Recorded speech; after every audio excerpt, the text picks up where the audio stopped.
परमपिता परमेश्वर, हम आपका हृदय से धन्यवाद करते हैं क्योंकि आप महान हैं। आपका वचन पूर्ण सत्य है और आपकी सामर्थ अद्भुत है। आपका प्रेम महान है। आपने हमारे लिए सब कुछ पूर्ण किया अपने इकलौते पुत्र प्रभु यीशु मसीह के द्वारा।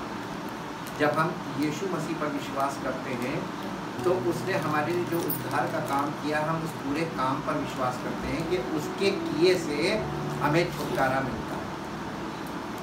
हम धन्यवाद करते हैं पिता परमेश्वर, केवल छुटकारा नहीं मिलता है बल्कि जैसे ही हम प्रभु यीशु मसीह के उद्धार के काम पर जो सब मनुष्यों के लिए, सब पापियों के लिए उसने किया है, उस पर विश्वास करते हैं तो हमें उद्धार देने के लिए परमेश्वर की ओर से गिफ्ट मिलता है, पवित्र आत्मा, जो हमें उद्धार के मार्ग में चलने में हमारी अगुवाई करता है।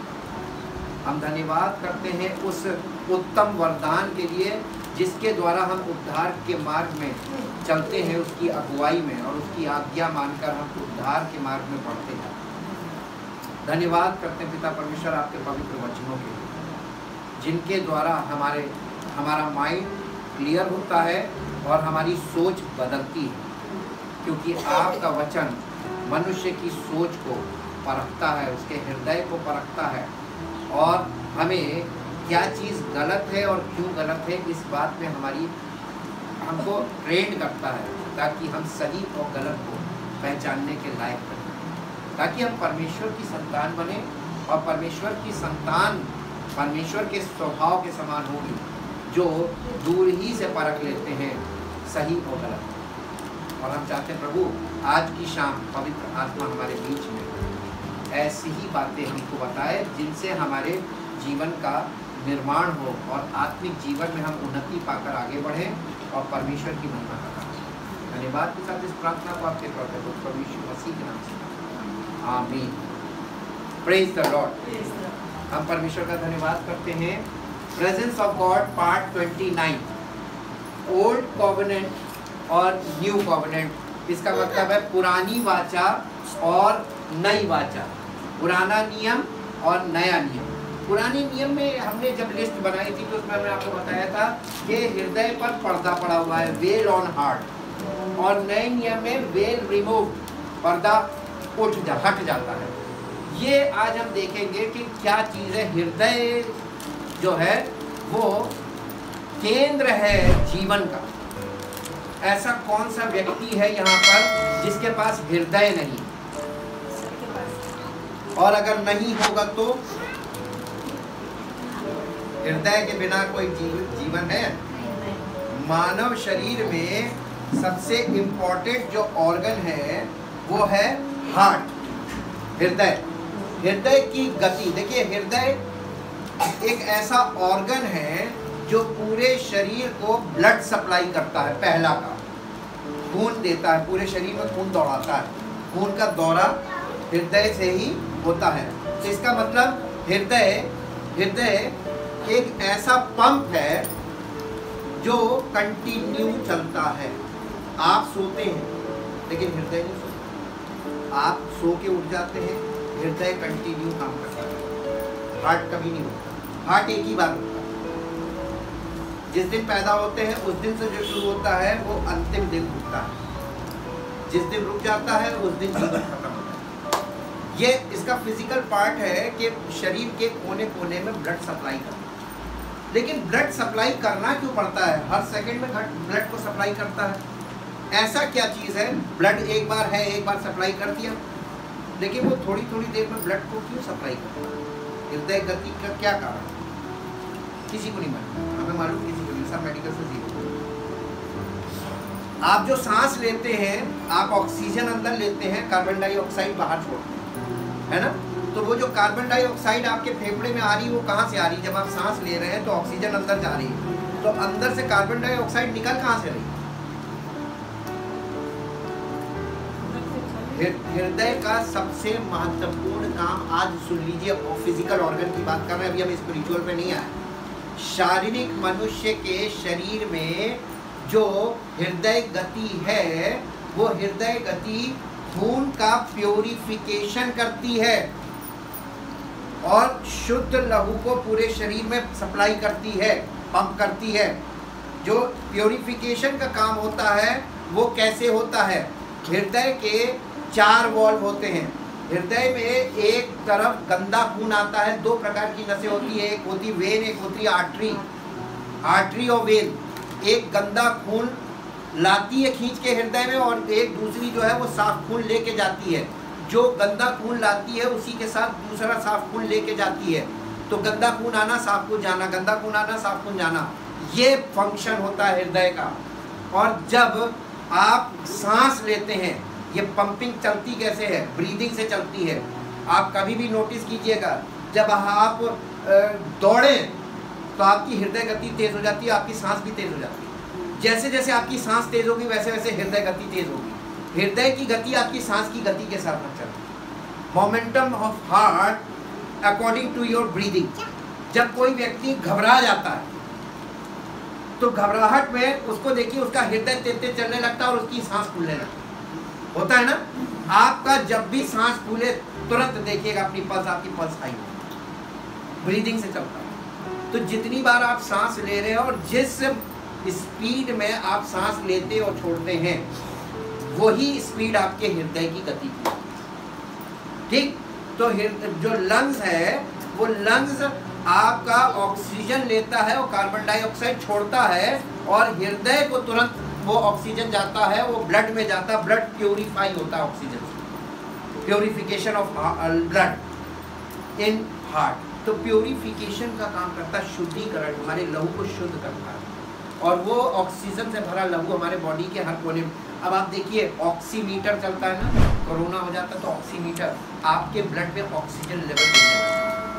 यही चिंता की बात है इस समस्या में, और इसीलिए वो ऑक्सीमीटर होता है, उससे बताते हैं कि इतने % ऑक्सीजन चल रही है आपके ब्लड में। मॉनिटरिंग, अपने आप के, अपने शरीर के बारे में सही उचित जानकारी रखना हर एक की आवश्यकता है आज के युग में, क्योंकि आपको मालूम है अनुपात कि हमारी आबादी कितनी है और प्रति व्यक्ति कितने डॉक्टर हैं। नहीं मालूम होगा, नहीं मालूम है ना? आप तो ये सोचते हैं जिसको पैसा दे दो। अरे आपको मालूम है डॉक्टर्स के पास टाइम लेके लोग सुबह से आते हैं 9 बजे और रात को 2:30 बजे उनका नंबर लगता है। ऐसे ऐसे डॉक्टर्स बैठे होते हैं। इसलिए क्योंकि प्रति व्यक्ति यानी 1000-5000 व्यक्ति पर एक डॉक्टर है। ये हालत है हमारे देश में। और अगर हर व्यक्ति अपने आप में सही जानकारी नहीं लेके चलेगा अपने बारे में, तो वो डॉक्टर के बल पे जी नहीं पाएगा। हालेलुया। हार्ट का स्पिरिचुअल पार्ट क्या है? यही हार्ट जो हमारे शरीर को जीवित रखता है, ब्लड को पंप करता है, प्यूरिफाई करता है। इसी हार्ट को, जब परमेश्वर के वचन में हार्ट वर्ड आता है, इसका फिजिकल फंक्शन वहाँ पर नहीं है और ना ही फिजिकल मीनिंग है।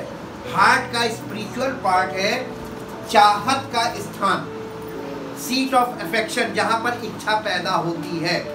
हृदय में इच्छा पैदा होती है, और जो हृदय में पैदा होती है, विचार कहाँ पैदा होता है? हृदय में।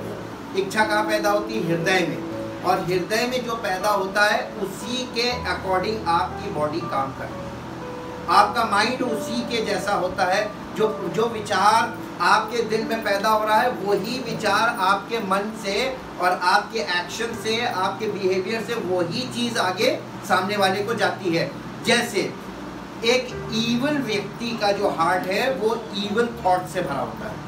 दुष्ट व्यक्ति का जो विचार है उसके अंदर दुष्टता के विचार आते हैं, और दुष्टता के विचार आने के कारण वो व्यक्ति दुष्टता के कामों में मन लगाता है, क्योंकि उसके अंदर दुष्टता विचारों में है। और जो व्यक्ति परमेश्वर से प्रेम करता है, उसके अंदर के जो विचार है उसको परमेश्वर की ओर प्रेरित करते हैं कि ये परमेश्वर की ओर जाए। अब आप इस चीज़ को आज हम थोड़ा सा देखेंगे। ये हृदय बहुत इंपॉर्टेंट है परमेश्वर के वचन, और ये भरा पड़ा है। हम सारी बातें तो एक बार में नहीं बता पाएंगे, हम पार्ट्स में लेंगे इसको।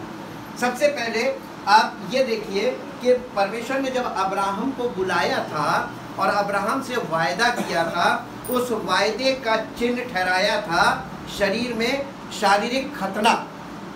सबको मालूम होगा शारीरिक खतना इस बात का प्रमाण था कि परमेश्वर ने इससे वायदा किया है। ये परमेश्वर का वो शख्स है जिससे परमेश्वर ने वायदा किया, प्रॉमिस किया है। लेकिन अब्राहम का बेटा इसहाक तक तो वो वायदा वैसे ही बना रहा शारीरिक खतने के द्वारा। लेकिन जब उसके तीसरी पीढ़ी आई याकूब, और याकूब के बाद चौथी पीढ़ी आई है जब इजराइल द नेशन बन गया, वहां पे व्यवस्था दी गई। और जब व्यवस्था दी परमेश्वर ने, तो व्यवस्था में एक बात लिखी हुई थी, वो मेरे साथ निकाल के पढ़िए, आपको मिलेगा व्यवस्था विवरण की पुस्तक, व्यवस्था विवरण की पुस्तक, उसका मेरे ख्याल से अध्याय 6 होना चाहिए।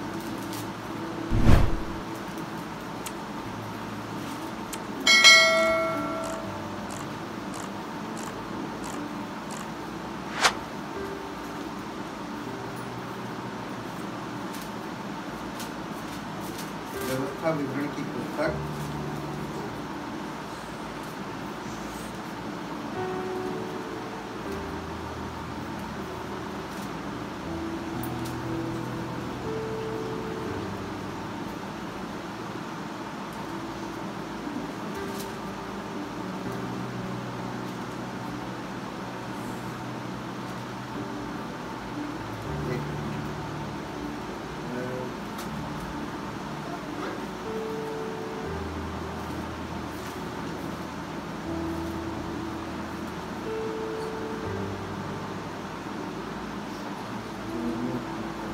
मेरे साथ रोमियो की पत्री, पहले नए नियम है, रोमियो की पत्री 2 अध्याय। अभी हम फिर वापस नई व्यवस्था में चलेंगे क्योंकि वो बेस है। रोमियो की पत्री उसका 2 अध्याय का 25 पद से पढ़िए।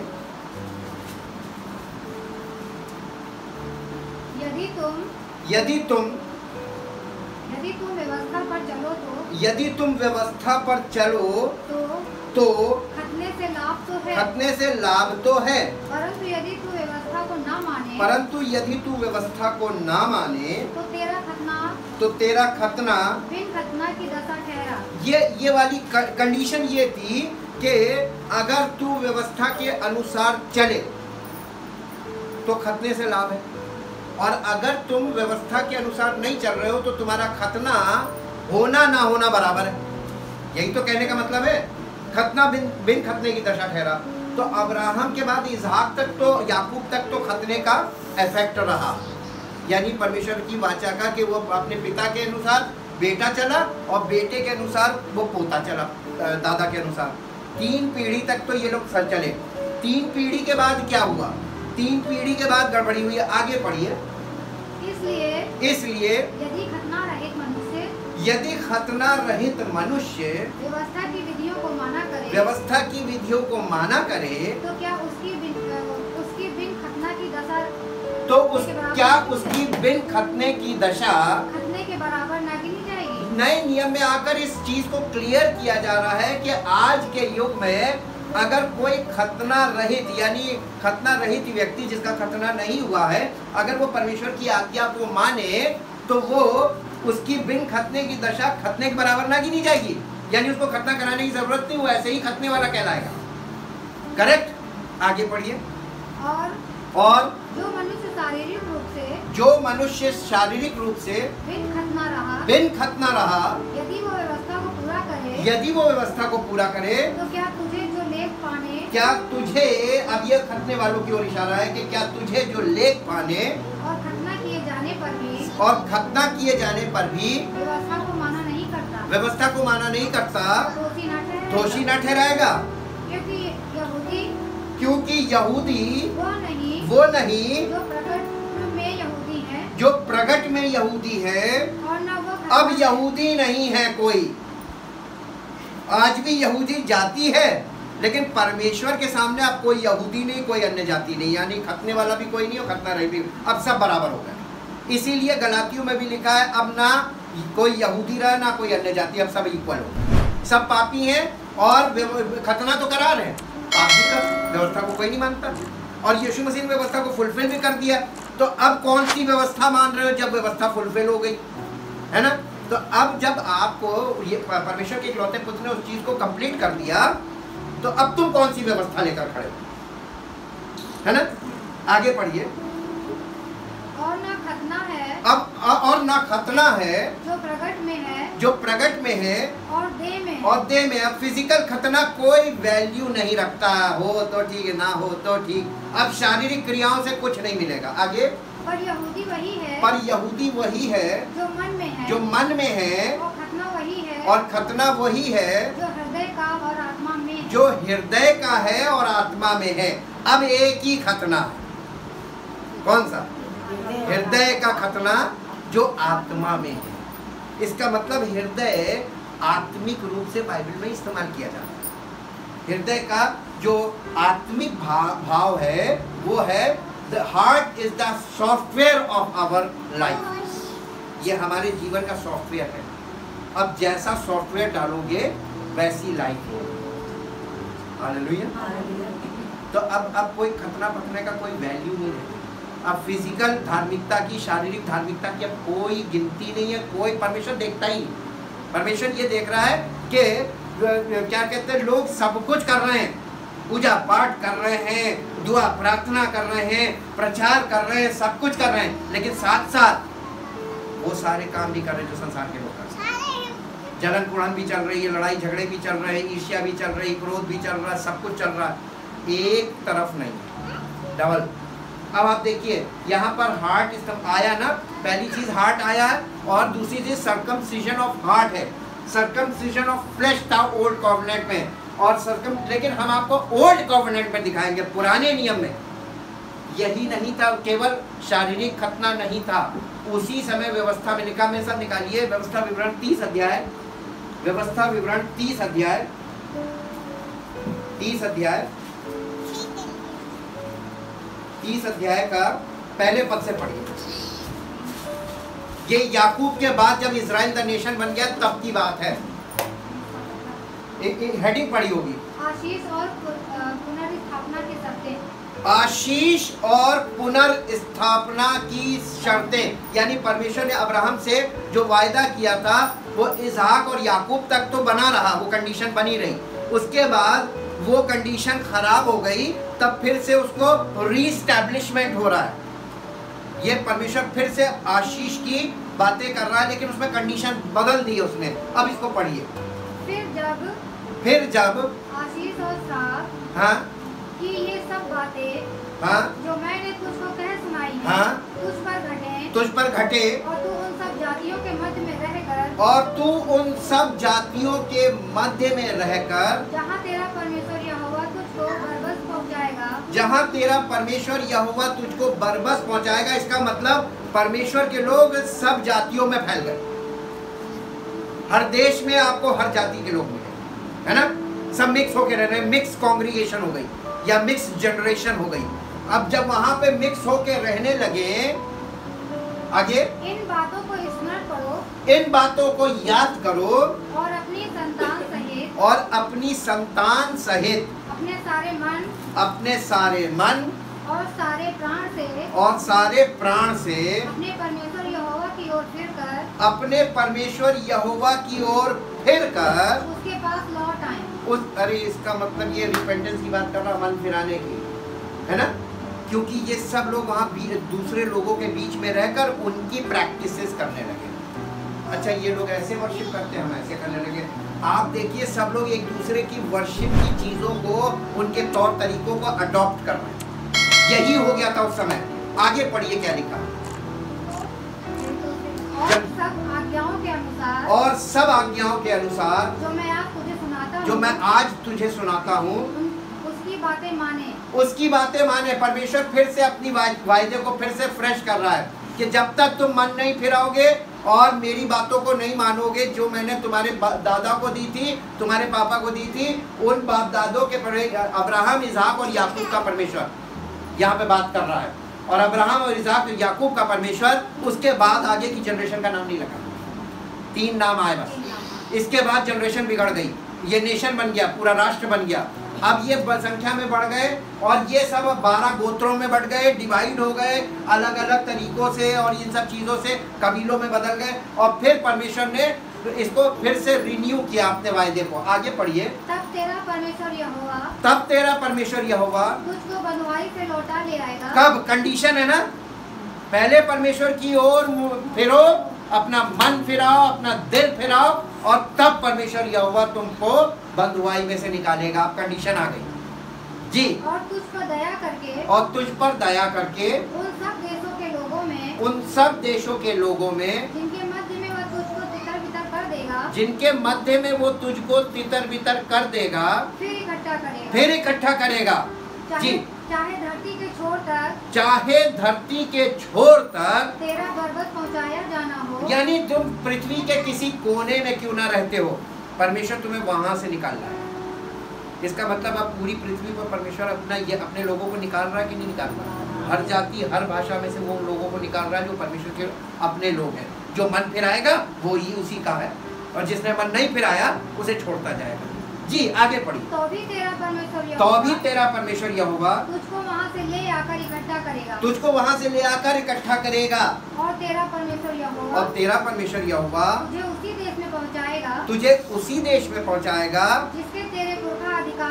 जिसके तेरे पुरखा अधिकारी हुए थे, यानी kingdom of God, promised land में पहुंचाएगा। ये पुराने नियम में प्रॉमिस्ड लैंड था, नए नियम में किंगडम ऑफ गॉड। वो तुम्हें परमेश्वर के राज्य में खुद पहुंचाएगा, कोई पहुंच नहीं सकता। कंडीशंस देखते जाइएगा। आगे पढ़िए। और तू फिर उसका अधिकारी होगा, और तेरी भलाई करेगा, और परमेश्वर तेरी भलाई करेगा, और तुझको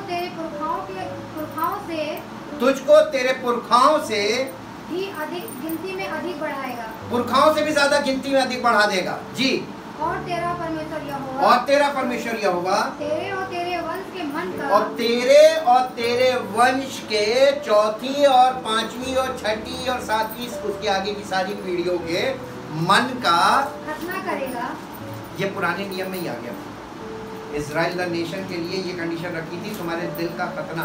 देखिए वो शारीरिक खतना तो ये करवा लेते थे, आज भी करवा लेते, उस खतने की कोई वैल्यू नहीं, जो आप कहीं से भी करवा लो, है ना। लेकिन जिस खतने की वैल्यू है ये परमेश्वर स्वयं करे। उसने ये वाला खतना किसी को करने की अनुमति नहीं दी, अधिकार ही नहीं दिया। उसने कहा मैं स्वयं ये खतना करूंगा। तो ये जो हृदय का खतना है ये कौन करेगा? किसका करेगा? जो मन फिराएगा उसी का होगा। कंडीशन है। और इसीलिए और खतना वही है जो हृदय का और आत्मा में है। रोमियो 2 में यही पढ़ा ना। तो वो सही खतना कौन सा है? हृदय का, आत्मा में। क्या ये खतना हुआ? जब तक ये खतना नहीं होगा आपके हृदय में पर्दा पड़ा रहेगा। ये पर्दा क्यों पड़ा है? पुराना नियम लोगों को क्यों नहीं समझ में आ रहा? क्लियर क्यों नहीं है? जबकि क्लियर है। जिस दिन ये पर्दा उठ जाएगा, जैसे ही आपके अंदर से उठेगा आपको क्लियर हो जाएगा। लेकिन आप दूसरों को नहीं बता सकते, क्योंकि जिसके पर्दा पड़ा है उस पर्दे को उठाएगा। ये काम परमेश्वर व्यक्तिगत तरीके से करेगा, ये सामूहिक तरीके से नहीं होगा। इसलिए आपको परमेश्वर के काम जो अद्भुत हैं वो व्यक्तिगत तरीके से। नए नियम में परमेश्वर कैसे काम कर रहा है? व्यक्तिगत तरीके से। एक घर में 5 लोग होंगे, यीशु मसीह ने कह दिया था एक घर में 5 लोग होंगे, वो आपस में कभी मेल नहीं खाएंगे, उनके विचार कभी मेल नहीं खाएंगे, उनके निर्णय कभी आपस में एक नहीं होंगे। 3 एक तरफ 2 एक तरफ, डिवीजन होगा। यीशु मसीह कहने लगा मैं डिवीजन करने तो आया हूँ। मालूम क्यों? क्योंकि यीशु मसीह कह रहा था जब डिवीजन होगा ना तभी व्यक्तिगत काम मैं करूँगा, तभी वो व्यक्तिगत काम करता है। और बिना डिवीजन के उसका काम शुरू ही नहीं होता। पहले वो डिवाइड करता है। जैसे आप उत्पत्ति में देखते हैं, उसने जल को 2 भागों में बांटा, डिवाइड किया। God divided the waters in the Genesis, book of Genesis. सृष्टि के समय में दिखाया गया पहले अध्याय में। उसने कुछ पानी ऊपर चला गया, कुछ पानी नीचे चला गया, कुछ पानी एक किनारे हो गया, जमीन आ गई। Divided the waters. तो उसने इसी तरीके से जिंदगियों को डिवाइड करके रखा है। और अगर डिवाइड नहीं होगा तो फिर रूल कैसे होगा? रूलिंग पावर डिवीजन में ही काम करता है। Divide and rule. जब तक आप डिवाइड नहीं करेंगे रूल नहीं कर पाएंगे, क्योंकि एक छड़ी से सबको नहीं हाँका जा सकता, है ना। तो परमेश्वर ने शुरू से डिस्टिंक्शंस बनाए, और उस डिस्टिंक्शंस को एक वो ही कर सकता है जिसने उसको अलग अलग किया, वही उसे एक कर सकता है। और इसीलिए परमेश्वर अपने पुत्र के द्वारा और पवित्र आत्मा के द्वारा जिस परमेश्वर ने सबको तितर बितर किया था, वो पवित्र आत्मा के द्वारा अपने पुत्र के बलिदान के द्वारा सबको एक कर देगा, और ये वही कर सकता है। हालेलुया। सब मनुष्य जाति एक ही मूल से है, सब एक ही आदम की सब संतान हैं, और दो आदम बताए गए हैं, प्रथम आदम और अंतिम आदम। तो प्रथम आदम के बाद से सब आपस में झगड़ा कर रहे हैं, और अंतिम आदम में ही सब एक होंगे। हालेलुया। तो दो आदम से आप समझ जाइए, तो हम सब आदम की संतान है, तो हम सबके लिए प्रभु यीशु मसीह है कि नहीं है? आपको लगता है? तो आप उस पर विश्वास कीजिए कि उसने आपके पापों के लिए बलिदान चढ़ा दिया है। अब आपको कोई बलिदान नहीं चढ़ाना है, और कोई ऐसा काम नहीं करना है जिससे परमेश्वर ये देखे कि क्या ये उद्धार पाने के लिए कर रहा है। आपको उद्धार पाने के लिए कुछ नहीं करना है, आपको यीशु मसीह ने उद्धार रेडीमेड कर दिया, सेत में दिया विश्वास से। अब आपको ये विश्वास करना है कि वो मेरे लिए कर चुका, आपको मरना था वो मर गया, अब आपको वो जीवन दे रहा है, और परमेश्वर आत्मा है तो वो जीवन भी देगा, तो जीवन देने वाली आत्मा देगा, ना कि आपको रिलीजियस सिस्टम देगा। तो आपको आत्मा दी है, अब आत्मा के अनुसार चलो। तो आत्मा के अनुसार चलना आपके लिए इसलिए मुश्किल है क्योंकि इसका एग्जाम्पल कहीं नहीं मिल रहा। आपको लगता है ना कि एग्जाम्पल नहीं, लिविंग एग्जाम्पल कहीं नहीं मिल रहा है। आप परमेश्वर के वचन में जाइए, एग्जाम्पल भरा पड़ा, इसमें भरा पड़ा। पौलुस कैसे चलता था? आत्मा की अगुवाई में चलता था, और पौलुस के द्वारा पवित्र आत्मा ने जो पत्रियां लिखी वो किसके लिए लिखी? उन लोगों के लिए जो इसके बाद आने वाले थे विश्वास में, जो पवित्र आत्मा के अनुसार चलना उनके लिए लिखी। अब ये लिखी हुई बातें आपकी समझ में नहीं आएंगी, क्योंकि आपको एक फिजिकल व्यक्ति चाहिए जिसके द्वारा जो पवित्र आत्मा की अगुवाई में खुद चल रहा हो, आप उसको देखेंगे एग्जाम्पल के तौर पर। इसीलिए पौलुस ने लिखा था अपने झुंड के लिए आदर्श बन जा। मिनिस्ट्री करने को उसने नहीं कहा था, उसने कहा अपने झुंड के लिए आदर्श बन जा। आदर्श कोई नहीं बन रहा, मिनिस्ट्री सब कर रहा। किस तरह की मिनिस्ट्री है? जो लिखी नहीं है वो वाली मिनिस्ट्री कौन कर रहा है? इसीलिए मैंने कल बोला था, आपको मालूम है नए नियम में दो प्रकार के सेवक बताए गए हैं बाइबल के, एक शब्द के सेवक और एक आत्मा के सेवक। ये दो डिस्टिंक्शन। आपको पहचानना क्या? अगर आप पवित्र आत्मा के अनुसार चल रहे हैं तो आप आत्मा के सेवक को पहचान लेंगे, और अगर आप प्रीस्ट कंट्रोल्ड कम्युनिटी से आते हैं जहां पर याजक के वश में, प्रीस्ट के कंट्रोल में लोग हैं, तो वो शब्द के सेवक को ही अपना सेवक मानेंगे। दो झुंड हैं, और दोनों झुंड अलग अलग सोच वाले हैं, और इसीलिए नए नियम में कुछ चीज़ें, सब चीज़ें डबल होती चली जा रही हैं। और इसीलिए मेरे साथ एक जल्दी से निकालिए यूहन्ना रचित सुसमाचार, उसका 15 अध्याय, उसके पहले पद से पढ़िए। यूहन्ना रचित सुसमाचार 15 अध्याय, उसके पहले पद से।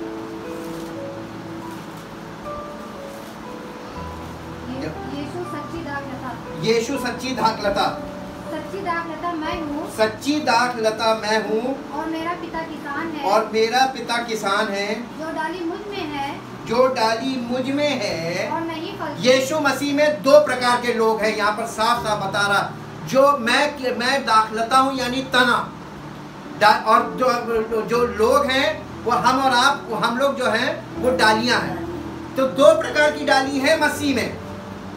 जो डाली मुझ में है, जो डाली मुझ में है और नहीं फलती, इसका मतलब ऐसी डाली भी है मसीह में जो फलती नहीं, और ऐसी डाली भी है जो फलती है। एक फलवंत डाली और एक नहीं फलने वाली डाली।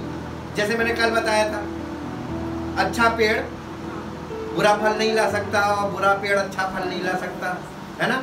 निकम्मा पेड़ लिखा वहां पे, बुरा पेड़ नहीं, पेड़ कोई बुरा नहीं है। निकम्मा यानी जो काम नहीं करता, जो फंक्शन नहीं करता, वो पेड़ फल नहीं लाता। जो पेड़ सही फंक्शन करेगा वही फलवंत होगा। अब आप देखिए कि जो डाली मुझ में है और नहीं फलती, उसे वो काट डालता। कौन?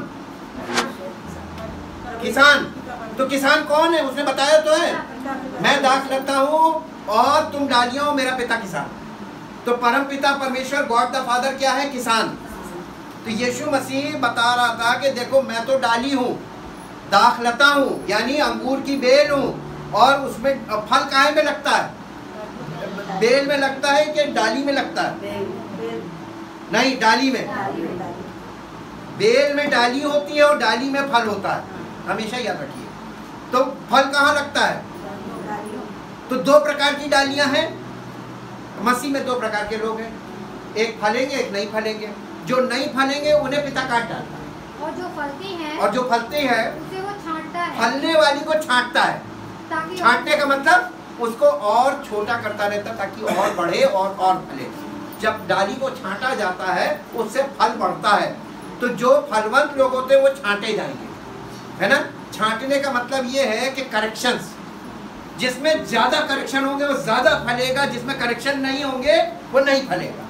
जो नहीं फलेगा वो काट डाला जाएगा, जो फलेगा वो, जिसमें करेक्शन होंगे वही फलेगा। और जब फलेगा तो और फलेगा और छांटेगा और फलेगा और छांटेगा और फलेगा। आप जितना छटाई होगी उतना फलेंगे। ये प्रिंसिपल दिया है। मैं दाख लेता हूँ, तुम डालियां हो, और मेरा पिता किसान है। जो डाली मुझ में नहीं फलती काट डाली जाती है, जो फलती है उसे वो छांटता है ताकि और फले। छांटने का काम कौन है? काटने का काम कौन कर रहा है? पिता। छांटने का काम कौन कर रहा है? पिता। और फलवंत होने का काम कौन कर रहा है? पवित्र आत्मा। पवित्र आत्मा के द्वारा फल पैदा होगा। यीशु मसीह तो डाली है, यीशु मसीह तो दाखलता है। वो तो दाखलता है, वो कुछ नहीं कर रहा है।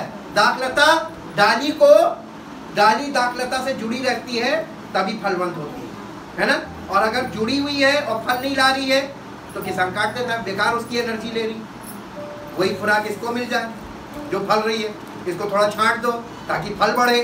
जी आगे। तुम तो उस वचन के कारण जो मैंने तुमसे कहा है शुद्ध हो। हमको शुद्ध बनना नहीं है, हम शुद्ध हैं, पर प्रभु यीशु मसीह ने हमको शुद्ध कह दिया कि तुम शुद्ध हो। जी तुम मुझ में बने रहो। तुम, बस कंडीशन है कि तुम मुझ में बने रहो, और मैं तुम में। Both side. यीशु मसीह आप में कब बना रहेगा? जब तुम उसमें बने रहो, है ना। हम कई बार वन साइडेड रिलेशनशिप में बिलीव करते हैं। हम तो कितना कर रहे हैं, प्रभु यीशु मसीह सुन ही नहीं रहे हैं। हम तो कितना उसमें बने हुए हैं। कहाँ बने हुए? पवित्र आत्मा के अनुसार चलना शुरू करो। करेक्शंस भी होंगे, सबसे ज़्यादा करेक्शन होंगे। जितने ज़्यादा करेक्शन होंगे उसमें बने रहने का मतलब अपने आप को करेक्ट करते रहो ताकि तुम उसकी साइड रहो। जी तुम मुझ में बने रहो और मैं तुम में। जैसे देखिए एग्जाम्पल दिया जा रहा है, जैसे डाली यदि दाखलता के साथ बनी ना रहे तो अपने आप से नहीं फल सकती। डाली और दाखलता ऐसे रहे थोड़ी गैप में, हाँ, एक साथ ऐसे जब तक जुड़ी नहीं रहेगी, है ना। जब तक उसके साथ कनेक्टेड नहीं रहेगी, यदि डाली दाखलता के साथ जुड़ी ना रहे तो अपने आप से नहीं फल सकती। वैसे ही तुम भी यदि मुझ में बने ना रहो तो नहीं फल सकते। तो फल नहीं आए। कौन सी वाली डाली बनना मांगते हैं? दो प्रकार की डालियां हैं मसीह में, और आपको पहचानना भी है। खुद देखिए कि हमारे जीवन में फल है कि नहीं, और उन लोगों को भी देखिए जिनके जीवन में फल नहीं है। प्रोफेस्ड बिलीवर्स, अपने आप को विश्वासी, वो बोल बोल के हम तो विश्वासी हैं, हम तो मसीह हैं, हम तो विश्वासी हैं, हम तो मसीह है, और फल यीशु मसीह का फलों से पहचानो। पेड़ की पहचान क्या है? पेड़ कभी कहता है कि मैं सेब का पेड़ हूँ, पेड़ कभी कहता है मैं अखरोट का पेड़ हूँ। पेड़ प्रमाणित हो जाता है फल से कि यह है सेब का पेड़। हालेलुया। आप कौन सा फल है आपको कभी किसी से मुंह से बोलने, अपनी आइडेंटिफिकेशन कभी आप बोल नहीं सकते। मसीह में आइडेंटिफिकेशन मुंह से नहीं बोली जाएगी। मसीह में आइडेंटिफिकेशन ड्रेस कोड नहीं है। मसीह में आइडेंटिफिकेशन कल्चर से भी नहीं है। मसीह में आइडेंटिफिकेशन फल से। Fruit is the proof who you are. आप फल, आपका जो है वही फल, वो फल जो है वो प्रमाण है कि आप हैं। हालेलुया। आगे पढ़िए। मैं दाख लेता हूँ, तुम डालियाँ हो, जो मुझ में बना रहता है, और मैं उसमें, वो बहुत फलता है। वो बहुत फल फलता है, वो बहुत फलवंत होता है जो मुझ में बना रहता है और मैं उसमें। Both side relationship. जी क्योंकि मुझसे अलग होकर तुम कुछ भी नहीं कर सकते। कर तो रहे लोग, यीशु मसीह से अलग होकर कर तो रहे।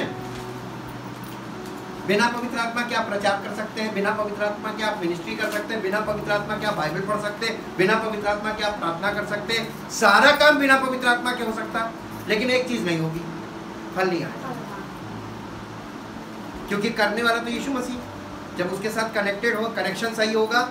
भाई आप यहाँ पे ये देख लीजिए आधुनिक युग में कि आजकल आपको वाइन तो दिखा नहीं सकते, दिखा के हम समझा नहीं सकते, लेकिन हम आपको बिजली जरूर दिखा सकते हैं। पावर, बिजली आ रही है, कहाँ बनती है?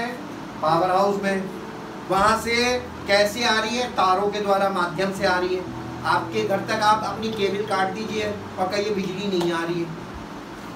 कनेक्शन तो हो तभी तो बिजली आएगी, प्रॉपर कनेक्शन होगा तभी तो बिजली आएगी। तो प्रॉपर कनेक्शन जरूरी है कि नहीं है? और कनेक्शन हम अपना हम कनेक्शन लेकर पूरे मोहल्ले को कनेक्शन दें, ऐसा सिस्टम है कि सबको अपना अपना लें, पर्सनल कनेक्शन। पावर के लिए सबको पर्सनल कनेक्शन चाहिए। आपको पावर चाहिए, कितनों को चाहिए पावर?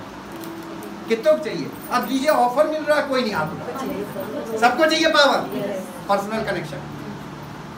कंडीशन क्या है? Personal connection. हमको पावर मिली है हमारी, हम उसका इस्तेमाल करेंगे, लेकिन आपको पावर मिलेगी, आप खुद कनेक्शन ले लो, अपनी आईडी पे लो, है ना? आपको वहां पे जिम्मेदारी है, पेमेंट आप टाइम से करोगे, पावर ले रहे हो तो आप इस्तेमाल कर रहे हो तो आप पेमेंट करो, अपना अपना पेमेंट, अपना अपना खर्चा, है ना? यहाँ तक कि बिजली का कनेक्शन, एक घर में अगर दो परिवार रह रहे हैं तो दोनों अलग अलग मीटर पसंद करेंगे। भैया वो पता नहीं ज़्यादा झगड़ा होगा, है ना? पावर कभी कंबाइन नहीं हो सकती, पावर हमेशा इंडिविजुअल। इसीलिए उसने पवित्र आत्मा रखा हुआ है, यही है। पर जब पवित्र आत्मा तुम पर आएगा तब तुम सामर्थ होगे। इंग्लिश में लिखा है when Holy Spirit comes upon you, then you shall have the power। तब तुम पावर पाओगे, सामर्थ पाओगे और पृथ्वी के छोर तक मेरे गवाह बनोगे। कब? जब पवित्र आत्मा तुम पर आएगा। बिना पवित्र आत्मा के आप उसके गवाह नहीं बन सकते। गवाही देना और गवाह बनना दो अलग अलग बात है। वो आपके जीवन से प्रकट करेगा कि ये मेरा चुना हुआ है, ये मेरे पुत्र के द्वारा छुड़ाया हुआ है, ये मेरा शख्स है, ये मेरा जन है। और एक जगह तुम लोगों को बताओगे कि हम तो प्रभु पे विश्वास करते हैं, हम विश्वासी हैं और हमने ऐसा किया और प्रभु ने ऐसा किया। ये वाली गवाही तो आपकी खुद की। परमेश्वर ने आपके जीवन से गवाही दी। यीशु मसीह ने क्या कहा था? गवाही, मैं अपनी गवाही नहीं देता क्योंकि मेरी गवाही पिता ने दी है। जब तक पवित्र आत्मा आपको प्रकट नहीं करे तब तक आपके जीवन में क्वेश्चन मार्क लगा, अकॉर्डिंग टू हिज वर्ड, परमेश्वर के वचन के अनुसार।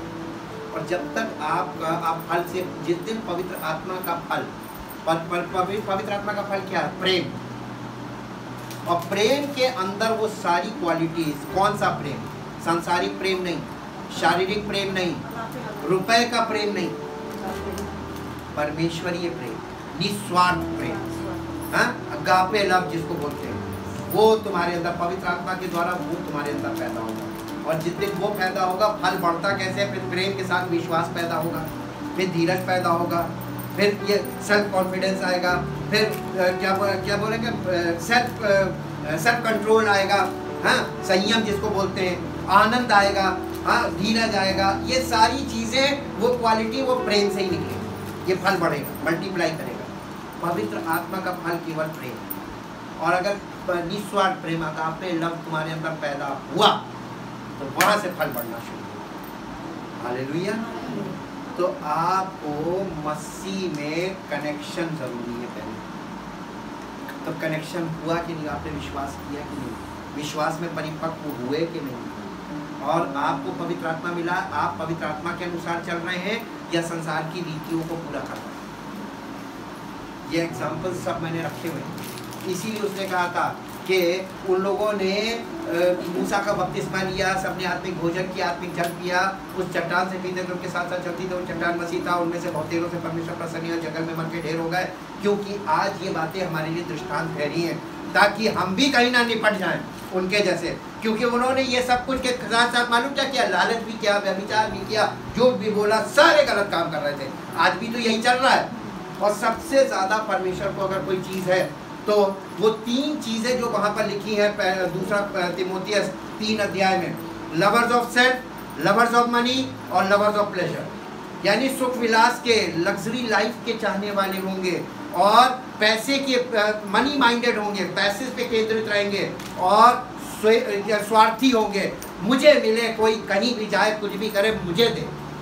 और इसी 3 पॉइंट के कारण झगड़े बढ़ेंगे, टेंशन बढ़ेगी, सारी खींचातानी होगी और सब प्रकार, क्योंकि बाइबल में लिखा हुआ नए नियम में कि रुपए का लोभ सब बुराइयों की जड़ है। जिसके अंदर रुपए का लालच है उसके अंदर सारी बुराइयां पाई जाती। परमेश्वर हमको इसीलिए नए नियम में पत्री में उसने लिखा था, तुम्हारे बीच लोभ की चर्चा तक ना हो। लोभ की चर्चा मतलब पैसे की चर्चा भी नहीं होनी चाहिए, लेन देन की बातें नहीं होनी चाहिए। तुम्हारे बीच मसीह का प्रेम, प्रेम बढ़े।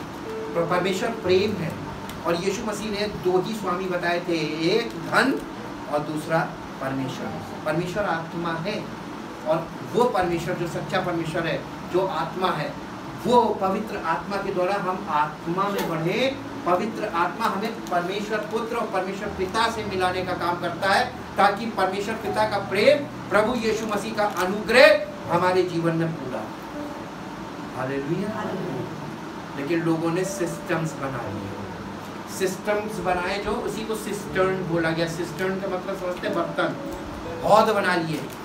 मेरी प्रजा ने 2 बुराइयां की, मुझ बहते जल के सोते को त्याग किया और अपने लिए हौद बना लिए। यर्मिया में लिखा हुआ, यर्मिया नबी की किताब 2 अध्याय निकाल के पढ़ दीजिए। यर्मिया नबी की पुस्तक 2 अध्याय का 13 पद। यर्मिया नबी की पुस्तक 2 अध्याय 13 पद। Thank you Jesus, thank you Lord, धन्यवाद। यर्मिया 2 अध्याय 13।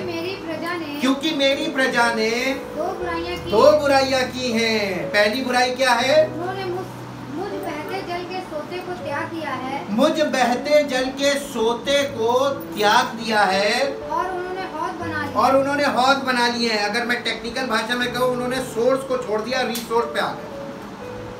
सोर्स छोड़ दिया, रिसोर्स पे आ गए। नदी सोर्स है और जो हौद बना लिए ये रिसोर्स है। आप सोर्स से रिसोर्स बढ़ा जा सकता है, लेकिन रिसोर्स खाली होगा, सोर्स नहीं। उन्होंने परमेश्वर जो सोर्स है, स्रोत, उसे छोड़ दिया और रिसोर्स पे आ गए। और ये रिलीजियस एक्टिविटीज क्या है? ये रिसोर्सेज है। वो रिसोर्सेज पर बिलीव करते हैं। हम प्रार्थना करेंगे, हम फास्टिंग प्रेयर करेंगे, हम ये करेंगे, हम ऐसे करेंगे, हम वैसे करेंगे, हम वर्शिप करेंगे। ये सब करने से परमेश्वर प्रसन्न होगा? नहीं। परमेश्वर को आप कोई प्रसन्न नहीं कर सकता, क्योंकि उसके इकलौते पुत्र ने उसे प्रसन्न कर दिया। अब जो कोई उसके किए पर विश्वास करेगा, परमेश्वर उससे प्रसन्न। हालेलुया। इसीलिए नए नियम में लिखा, मन फिराने वाले एक पापी के लिए स्वर्ग में आनंद मनाया जाता है। कब? 99 धर्मियों के लिए नहीं मनाया जा रहा, एक पापी मन फिरा रहा, स्वर्ग में आनंद मनाया जा रहा। परमेश्वर की प्रसन्नता किसमें? ताकि लोग मन फिराएं, उसके इकलौते पुत्र के किए पर विश्वास करें। यह है सच्चाई। और सच्चाई, आप जिस दिन सच्चाई को मान लोगे ना और इस पर भरोसा कर लोगे, आपके जीवन में उसी दिन स्वर्ग में आनंद मनाया जाएगा आपकी। एक पापी के मन। यीशु मसीह किसको बुलाने आया था? धर्मियों को नहीं, पापियों को बुलाने आया था, मन फिराने के लिए। लिखा है, मैं पापियों को मन फिराने के लिए बुलाने आया। यीशु मसीह का एजेंडा क्या है? मन फिराओ, उद्धार पाओ। मन फिराओ, आशीष पाओ। मन फिराओ, सब कुछ मिलेगा। परमेश्वर के राज्य में सब कुछ है। लास्ट में एक जगह चलेंगे, याकूब की पत्री निकालिए, इब्रानियों के बाद है याकूब की पत्री, उसका अध्याय 3। याकूब की पत्री उसका अध्याय 3, उसका 10 पद पढ़िए। 10 पद। एक ही मुंह से धन्यवाद और श्राप दोनों निकलते हैं। एक ही मुंह से धन्यवाद और श्राप दोनों निकलते हैं। हे मेरे भाइयों, ऐसा नहीं होना चाहिए। क्यों नहीं होना चाहिए? ऐसा तो हो रहा है। एक ही मुंह से आप प्रार्थना भी उसी मुंह से कर रहे हैं और दूसरे को उल्टी सीधी बातें भी उसी मुंह से कर रहे हैं। आप उसी मुंह से प्रार्थना कर रहे हैं, उसी मुंह से प्रचार कर रहे हैं और उसी मुंह से दूसरों को उल्टी सीधी बातें बोल रहे हैं, निंदा कर रहे हैं। नहीं होना चाहिए। तो ये आप क्या कर रहे हैं? कहीं तो प्रॉब्लम है। अब एक लॉजिकल क्वेश्चन, इसके आगे पढ़िए। क्या सोते के एक ही मुंह से मीठा और खारा जल दोनों निकलता है। मीठा और खारा जल दोनों निकलता। दो क्वालिटी का पानी एक ही सोते से निकल सकता है? अरे ये तो दुनिया में चल रहा है। क्यों चल रहा है? अगर ये सही है या जो लिखा है ये सही है, तो इसका मतलब जो हमें दिख रहा है सब गलत, 100% गलत है। 100% शुद्ध कोई नहीं है। तो क्यों नहीं है? जब यीशु मसीह ने कहा था तुम शुद्ध हो, इसका मतलब लोगों ने मन नहीं फिराया। लोग विधियों का प्रयोग करते हैं, लोग ड्रेस कोड में आ जाते हैं, ऐसा हुलिया बना लेते हैं। इसीलिए दूसरा तिमोथियस और उसके 3 अध्याय में लिखा है कि अंत के दिनों में जो वे भक्ति का भेष तो धरेंगे पर उसकी शक्ति को नहीं मानेंगे। ऐसों से परे रहना। कहाँ जाओगे? परे रहना। सब जगह वही है, चाहे किसी भी जाति में ले लो, हर जगह वही है। कहाँ जाओगे? सुसमाचार और प्रभु यीशु मसीह को छोड़ कोई उद्धार करता है नहीं। आपको उद्धार चाहिए कि आपको ये क्रियाएं पसंद है? आप जहां जाइए क्रिया बताएंगे, ये करो ये करो ये करो। जहां पे लिखा है क्या सोते के एक ही मुंह से मीठा और खारा जल दोनों निकल सकता है? क्या ऐसा संभव है? इसका मतलब ये है कि हमारे अंदर दो टंकियां, कभी कभी मीठा पानी वाली टंकी का मुंह आता, मुंह तो एक ही है, टोटी तो एक है, आउटपुट मुंह तो एक है। कभी तो हम आशीष दे रहे हैं किसी को और कभी हम शराब दे रहे हैं, तो शराब वाली टंकी अलग है, आशीष वाली अलग है। दो टंकियां हो गई क्या नहीं हो गई? नहीं तो आपके मुंह से अगर गंदी बातें निकल गई, आप परमेश्वर को जो पसंद नहीं है वो बातें अगर आपके मुंह से निकल रही, वो शब्द निकल रहे हैं, उसके बाद आप कुछ भी कर लो, क्या आपका मुंह शुद्ध हो सकता है? मुंह तो टोटी है, मुंह तो टोटी है। प्रॉब्लम टंकी में है। टंकी क्या है? हार्ट, हृदय। कैसा हृदय है? डबल माइंड, दो दिल हैं, दो दिल हैं। हर आदमी दो दिला है, और दो दिले का मतलब दो गिला, कब कहां पलट जाए। दो दिल का मतलब वही मुंह से कुछ भी निकल गया, गुस्सा आ गया कुछ निकल गया, और दिल खुश हो गया तो कुछ निकल गया। हालेलुया। परमेश्वर के वचन में ही ये बात लिखी हुई है। मुंह से जो निकल रहा है वो कहां से आ रहा है? जल्दी से मेरे साथ आइए, लूका रचित सुसमाचार 6 अध्याय, लूका रचित सुसमाचार 6 अध्याय उसके 43 वर्ष से पढ़िए, 43 पद।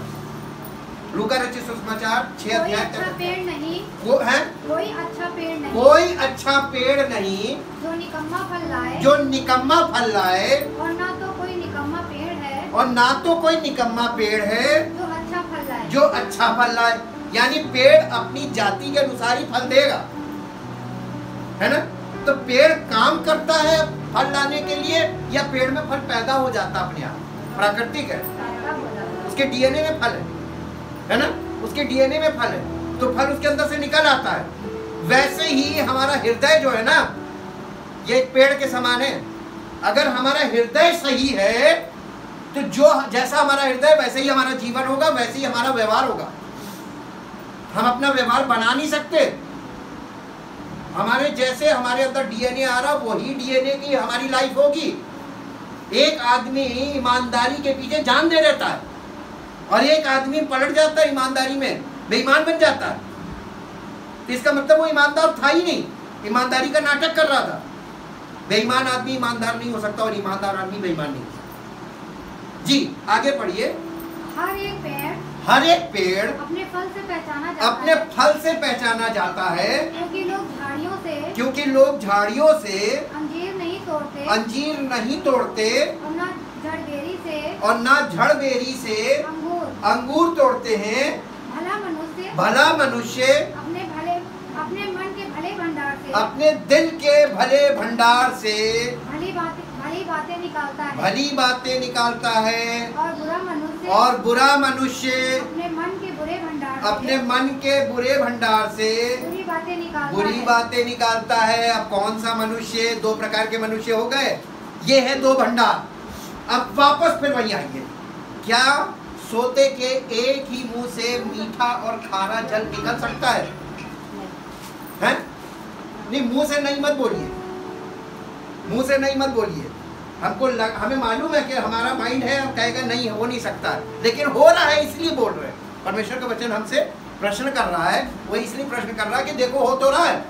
आगे पढ़िए। हे मेरे भाइयों, क्या अंजीर के पेड़ में जैतून या दाख की लता में अंजीर लग सकते हैं? अंजीर लग, देखिए वही चीज जो वहां एग्जांपल दिया वही एग्जांपल यहाँ दिया। कनेक्टिविटी देखिए। इसका मतलब ये है कि जैसा दिल है वही चीजें मुंह से निकलेंगी। और हम लोग क्या करते हैं मालूम, हम दिखावटी बना करते हैं। जब हम परमेश्वर के भवन में जाते हैं, आराधना में, कहीं ऐसी जगहों में जाते हैं, हम वहां पे बड़े धर्मी वाली बातें करते हैं, लेकिन हमारा जीवन और चरित्र लोगों के बीच में कैसा है, ये परिवार के लोग, मोहल्ले के लोग, हमारे संपर्क वाले ये बताते कि कैसा है। वो है सच्ची पिक्चर। हालेलुया। जब लोग आपको चारों तरफ से आपके अंदर परिवर्तन देखें और कहें कि नहीं ये इनके पास ये है, जब लोग आपकी तारीफ करें, इसीलिए लिखा है जब लोग तुम्हारी तारीफ करें वो सच्ची तारीफ होगी, अपनी मुंह से अपनी तारीफ मत करना। और आप जब जाएंगे दूसरा तीमुथियुस 3 अध्याय में, वहाँ पर लिखा है कि वो अपनी तारीफ खुद करेंगे, डींगे मारेंगे। ये ऐसी जनरेशन आ गई जो अपनी बड़ाई खुद कर रहे हैं। मालूम कैसे करते हैं? वो व्यूअर्स बना लेते हैं। कोई भी चीज बनाएंगे और ये ऑनलाइन पोस्ट करिए, उस पर कितने व्यूअर्स हैं, दे काउंट द व्यूअर्स।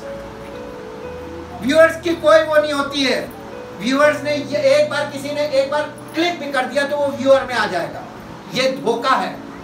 आपको कितने लोग अच्छी तरीके से जानते हैं और आपसे सहमत हैं और आपसे प्रेरित हैं, उनके जीवन में जब परिवर्तन आए वो है सच्चाई। और जब तक ऐसा नहीं होता है तो सब गलत है। Thank you Jesus, thank you Lord. Last में एक वर्ष पढ़ेंगे, प्रार्थना करेंगे। एक वर्ष है, वो कंडीशन है। मत्ती रचित सुसमाचार 5 अध्याय का 8 पद पढ़िए। मत्ती रचित सुसमाचार 5 अध्याय 8 पद। Matthew chapter 5 verse 8। धन्य है वे जिनके मन शुद्ध हैं, परमेश्वर को देखेंगे। इंग्लिश में लिखा हुआ है, इंग्लिश में मैं आपको पढ़ दूं। इंग्लिश में लिखा है blessed, happy, enviably, fortunate and spiritually prosperous, possessing the happiness produced by the experience of God's favor and especially conditioned by the revelation of His grace, regardless of the outward conditions, are the pure in heart, for they shall see God. परमेश्वर को देखेंगे जिनके दिल शुद्ध है, वे परमेश्वर को देखेंगे। कहीं लिखा है कि प्रार्थना करने वाले परमेश्वर को देखेंगे, कहीं लिखा है आराधना करने वाले परमेश्वर को देखेंगे, कहीं लिखा है कि जितनी चीजें चल रही है ये सब करने वाले परमेश्वर को देखेंगे। जो कंडीशन है वो ये है कि जिनके दिल शुद्ध हैं वे परमेश्वर को देखेंगे और वे आत्मिक तौर पे फलवंत होंगे। Thank you Jesus. परम पिता परमेश्वर, हम आपका दिल से धन्यवाद करते हैं। आपका एक एक वचन ट्राइड एंड टेस्टेड है, शुद्ध है, ताया हुआ है। और प्रभु हमें इसमें ना तो कुछ बढ़ाना है ना कुछ घटाना है, हमें सिर्फ इसको पवित्र आत्मा के द्वारा समझना है और विश्वास करना है और ग्रहण करना है, ताकि हमारा जीवन परमेश्वर की महिमा का कारण बने और हमारे जीवन से उसको महिमा मिले।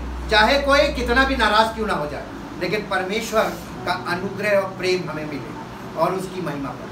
धन्यवाद के साथ इन सब लोगों के लिए आपसे विनती करते हैं, अनुग्रह बनेगा, अनुग्रह के द्वारा इनका उद्धार हो और पवित्र आत्मा के अनुसार ये चले और इनके जीवन में आत्मा के द्वारा इनका जीवन फलवंत हो और परमेश्वर का प्रेम इनके जीवन में हो और इनका हृदय परमेश्वर के प्रेम से भरा हो और परमेश्वर की महिमा का कारण। धन्यवाद के साथ इस प्रार्थना को आपके इकलौते पुत्र प्रभु यीशु मसीह के नाम से आमीन।